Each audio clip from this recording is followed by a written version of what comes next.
This is Dabu7.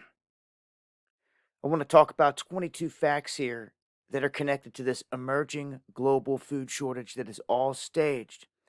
And that is number one, that this whole thing is orchestrated and staged en masse globally and has been ever since they were starting to stop the ships at the West Coast ports in the United States.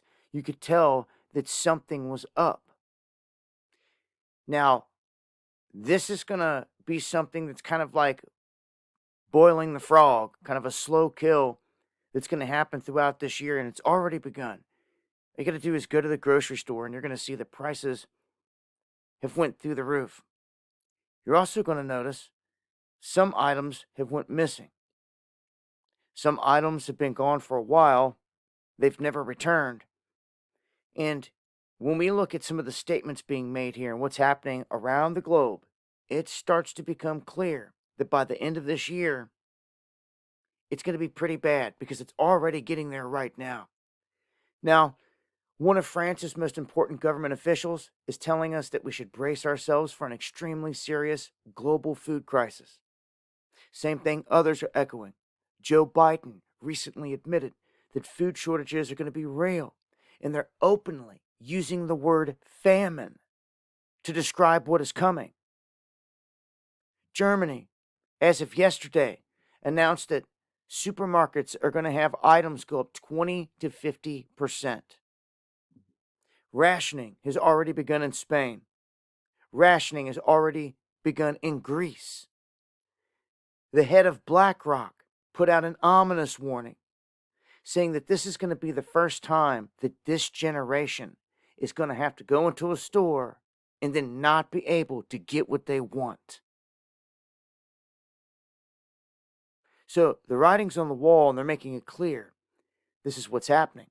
Since this time last year, some of the fertilizer prices out there have increased by 300%. Many farmers in Africa are not going to be able to afford fertilizer at all this year. It's being projected that this will reduce the agricultural production by the amount capable of feeding 100 million people. Russia is normally one of the biggest global exporters of fertilizer, but that's stopping along with Belarus. In a typical year, Russia and Ukraine collectively account for about 30% of all global wheat exports, which is getting clipped and shut down. Half of Africa's wheat imports usually comes from either Russia or Ukraine. Other nations rely on wheat exports from both of those countries more than Africa does, like Armenia, Mongolia, Kazakhstan, Eritrea. And then that's not even talking about the larger buyers like Turkey, Egypt, Bangladesh, Iran. You've got Russia announcing that they're only going to export food to friendly nations.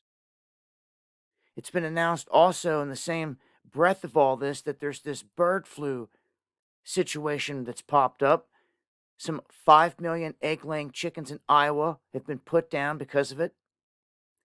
And they're saying that the death toll connected to this in Iowa alone is pushed beyond 13 million. That's 22 egg laying chickens, 22 million egg laying chickens, 1.8 million broiler chickens, 1.9 million pullet and other commercial chickens, and 1.9 million turkeys. So China's agricultural minister announcing that the winter wheat harvest in China could be the worst in history. We're being warned that the winter wheat harvest in the United States is going to be disastrous because of the massive severe drought that's going on across the West. We have one prominent U.S. farmer just making a statement saying that Americans are not going to like it here soon when they go to the grocery and their bill is up $1,000 in a month because that's what's coming. That's coming from one of the top farmers.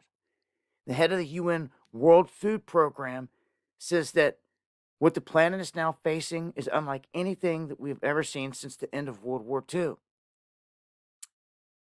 And it's going to be a disaster by the end of this year. So there's some stuff just to lay out there. I mean, and some key points to take away from that. When you have, you know, that comment from the head of BlackRock saying that this is the first time that this generation is going to go into a store and not be able to get what they want, man, writing's on the wall, folks.